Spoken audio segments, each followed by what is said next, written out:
So what is ITIL? That's a fair question. I'm going to answer it. But first, let me ask you a different one. What kind of IT professional do you want to be? The kind who closes tickets, follows procedures, keeps systems running, or the kind who sees the big picture, who understands how IT connects to the business, how to create real value through the work that you do every day? Because that is what ITIL is all about. So if you're just looking to write code or clear the next queue, no worries. There's probably a different video for that. But if you're ready to level up and think differently about your role in IT, become a real value creator, then let's go. Let's start with a definition and then we'll break it down. ITIL is a framework that defines how businesses can use IT to its fullest potential, get the most value from their investment. So kind of imagine a team of experts traveling around the world, visiting thousands of companies and watching how real IT teams tackle real business problems. And imagine that they studied what worked and what didn't work and what consistently delivered results. And then they turned all those lessons into something practical, a set of proven best practices for doing IT right. That's what ITIL is. It's not a rule book, it's a recipe, like a flexible guide for delivering IT services that really move the business forward. And that practice, the act of delivering valuable IT services, that has a name too, IT Service Management, or ITSM. So in simple terms, ITIL is a framework for doing ITSM well. So we've defined what ITIL is. Now let's look inside, see what's actually in this thing. And at its core, ITIL is based upon one powerful idea. IT should always be focused on providing value, not just completing tasks. And to bring that idea to life, the current version, ITIL 4, breaks things down into 3 practical tools for doing IT well. First, we have what the framework calls the 4 dimensions of service management. That sounds a little fancy, but the idea is simple. Every time an IT team delivers a service, like fixes something, launches something, improves something, they need to get 4 things right, and that's people, technology, partners, and processes. Because if you ignore even one of those, things can break and users get frustrated. The value you're trying to create starts to fall apart. So this means having the right teams and skills in place, using technology wisely and not just chasing trends, working with the right partners and vendors, and building smart, effective ways to get work done. And these 4 dimensions are kind of like a checklist for thinking clearly and acting wisely, no matter what kind of service you're working on. And that's why modern IT platforms, things like ServiceNow, are designed to support all 4 dimensions, not just the tech side. But that only works if you understand how these pieces all fit together.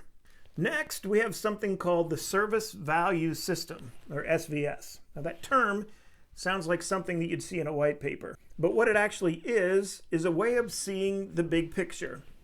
ITIL doesn't want you to just follow steps blindly. It wants you to understand how everything in IT connects, and how ideas turn into action, and how work turns into value, how IT delivers results that matter.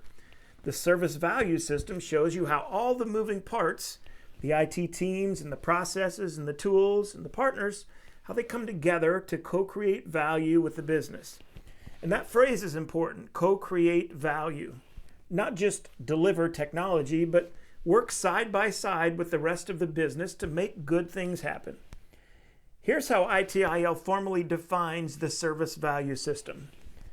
The Service Value System, or SVS, describes how all of the components and activities of an organization work together as a system to create value.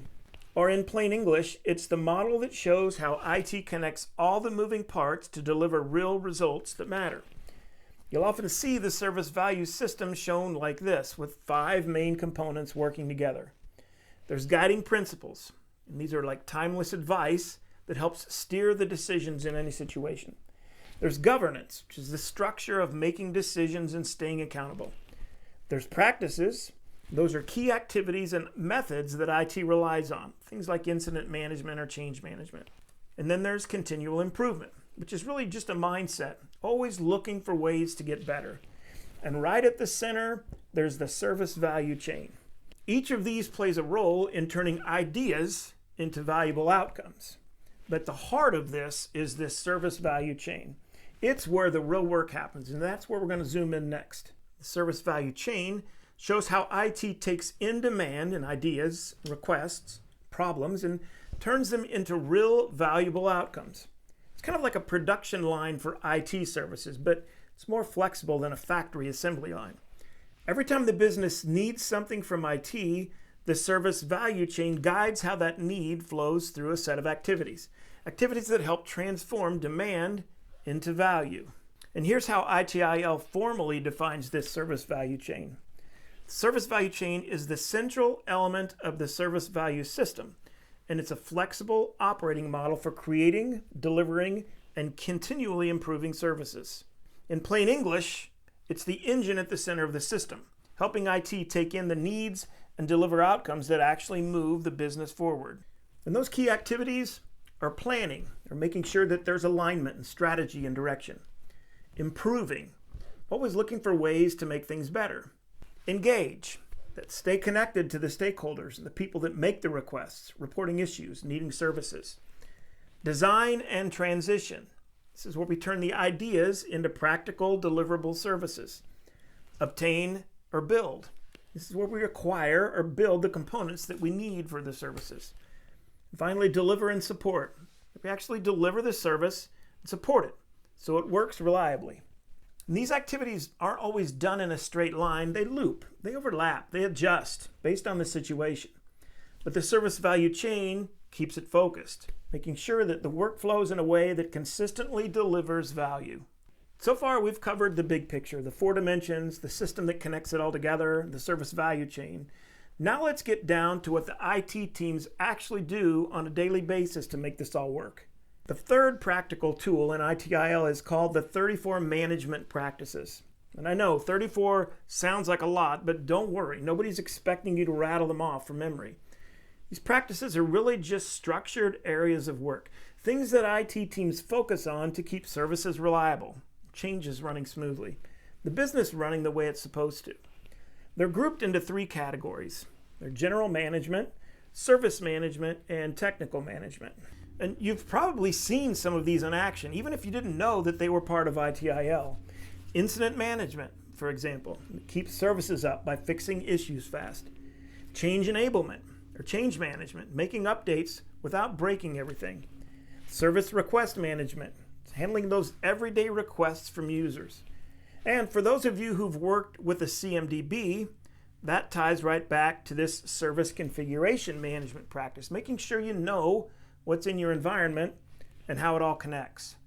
Now, you don't need to know every practice right now. What matters is understanding this.